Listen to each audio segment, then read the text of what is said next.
TE tänane proovisõit tuleb külmast ja kõledast Jurmalast.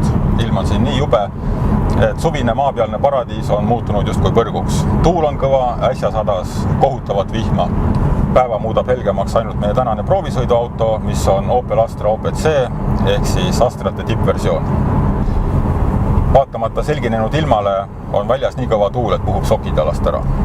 Tõsi, OPC 280 hobujõudu ja 400 newtonmeetrit tagab sellise kiirenduse, mis tõmbab samuti sokid jalast ära, kuid siin on erinevalt ilmast võimalik valida, kas vajutad gaasi korralikult või vajuta. Pealegi me sõidame tavateedel ja mingit isu Läti politseiga arenguvestlusesse astuda ei ole, ehk siis tuleb säilitada mõistust ja sõita lubatud piirides. 280 hobujõuliseks on forsseeritud 2-liitrine otsepritsega turbomootor. Auto kiirendab 100-ni kõigest 6 sekundiga ja paberite järgi keskmiseks kütusekuluks lubatakse 8,1 liitrit 100 kilomeetri kohta. Tõsi, sellist näitajat meil täna ei ole õnnestunud saada, aga me ei tee ka ökosõitu.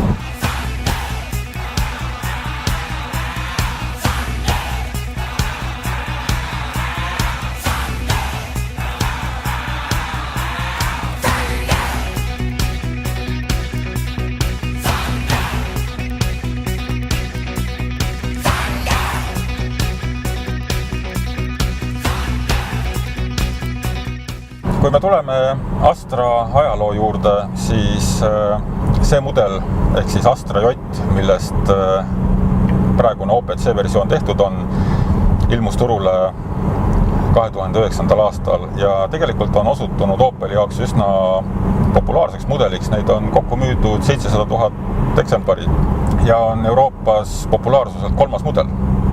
Oma 280 hobujõuga on Astra OPC üks kiiremaid Opeleid üldse. Astra OPC tunneb välimuselt väga kergesti ära. Siin on mitmeid selliseid aerodünaamilisi detaile, mida teistele mudelitele ei pakuta. Ja samuti on siin saadaval Brembo pidurid ja piiratud libisemisega diferentsiaal.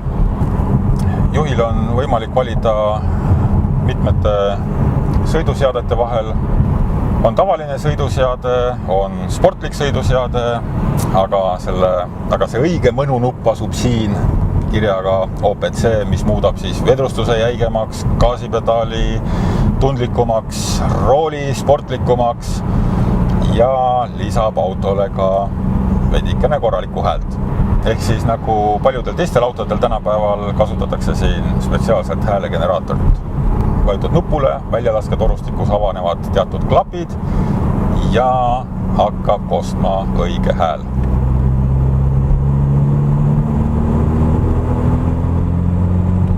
Tippkiiruseks lubatakse 250 km tunnis, kuid see ei ole kaugeltki auto võimete piir, vaid siis lihtsalt rakendub elektrooniline piirik. Ei saa mainimata jätta, et 280 hobujõudu annab sõidule oma värvi. Ja auto sihtotstarbelisel kasutamisel tuleks ilmselt koos paagi täitmisega ka uued jalavarjud leida. Jäiga vedrustuse negatiivsed küljed on samuti selged. Juht on informeeritud igast väiksemastki august tee peal, kuid samas see saadav sõidunauding kompenseerib selle täielikult. Kogu Astra OPC interjööri lahendus viitab sportlikkusele. Korvisistmed OPC märkidega, nahkrool, kui lülitame sisse OPC sõiduseade, kellade taustad lähevad punaseks.